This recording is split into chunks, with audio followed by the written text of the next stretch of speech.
Assalamualaikum warahmatullahi wabarakatuh. Video ini saya buat untuk memenuhi tugas ujian akhir semester mata kuliah bimbingan dan konseling. Perkenalkan, nama saya Malika Prameswari dengan NIM 2231410072. Di sini kita akan membahas 3 pembahasan, yaitu yang pertama ada psikoanalisis dalam bimbingan dan konseling, yang kedua ada pendekatan client-centered dalam bimbingan dan konseling, yang ketiga ada contoh kasus psikoanalisis di kehidupan sehari-hari. Baik, memasuki pembahasan yang pertama, yaitu pendekatan psikoanalisis dalam bimbingan dan konseling. Apa sih pengertian konseling psikoanalisis? Psikoanalisis merupakan suatu metode penyembuhan yang bersifat psikologis dengan cara-cara fisik. Menurut L. Dido, psikoanalisis merupakan suatu pandangan baru tentang manusia, di mana ketidaksadaran memainkan peran sentral. Terus menurut Willis, pengertian psikoanalisis meliputi 3 aspek penting, yaitu yang pertama sebagai metode penelitian proses-proses psikis, yang kedua teknik untuk mengobati gangguan-gangguan psikis, dan yang ketiga ada sebagai teori kepribadian.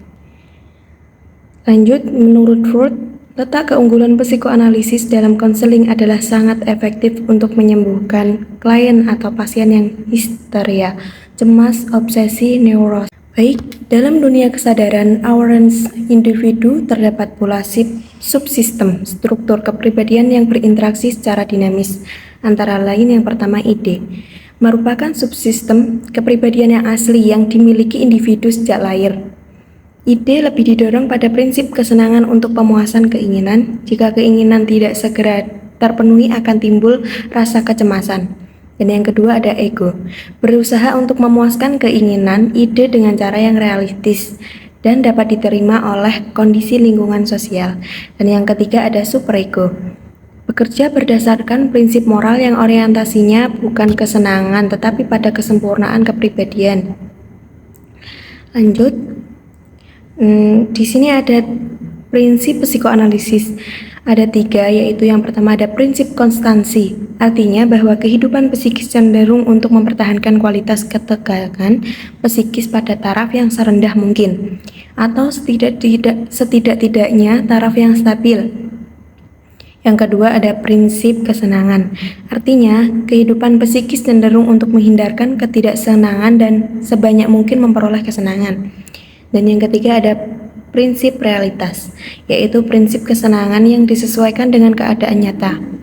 Baik, lanjut kita masuk ke pembahasan yang kedua, yaitu pendekatan client-centered dalam bimbingan dan konseling. Client-centered counseling merupakan teknik konseling di mana paling berperan adalah klien itu sendiri. Peran konselor dalam teknik ini hanya sebatas mengarahkan, mempengaruhi dan memberikan dorongan pada klien agar klien dapat memikirkan sendiri dan mencari solusi permasalahannya sendiri. Model client-centered ini menolak konsep yang memandang terapis sebagai otoritas, pemberian solusi yang terbaik, dan yang memandang klien sebagai manusia pasif yang hanya mengikuti perintah-perintah terapis. Terus lanjut, client-centered sebagai teknik. Dalam penerapan pendekatan client-centered, Ulfa Dhani Rosada 2016.26 memberikan beberapa teknik sebagai berikut. Yang pertama, acceptance atau penerimaan.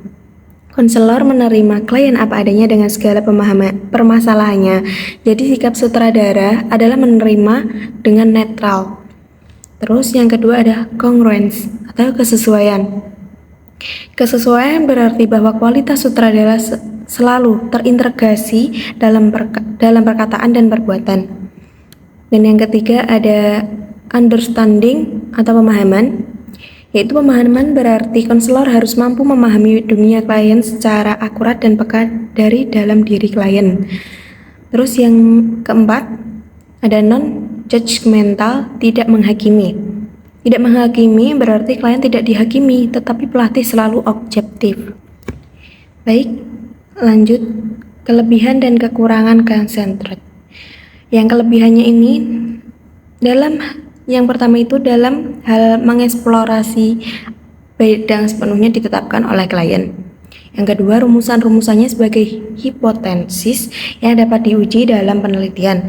Yang ketiga, ada teori Rogers tidak terbatas pada psikoterapi.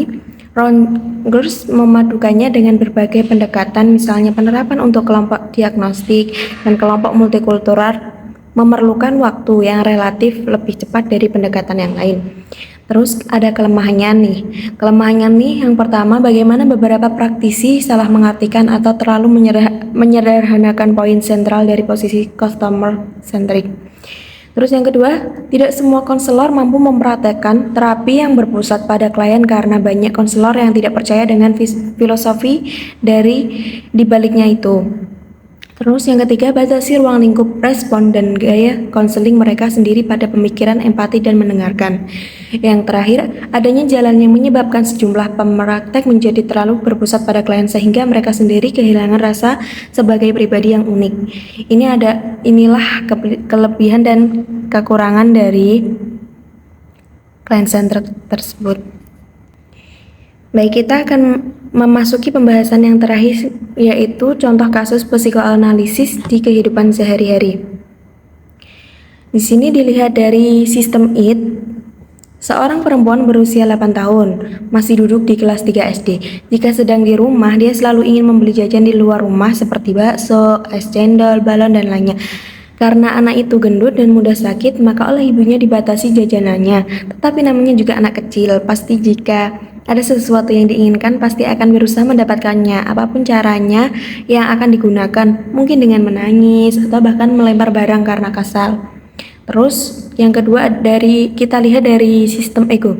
Ketika seorang anak lapar, maka akan bertindak dan berpikir bagaimana rasa lapar itu hilang. Dengan tersebut, untuk menghilangkan rasa laparnya itu menunjukkan sikap ego karena ia bergerak berdasarkan prinsip realitas dan menyesuaikan diri dengan realita. Yang ketiga, kita lihat dari superego.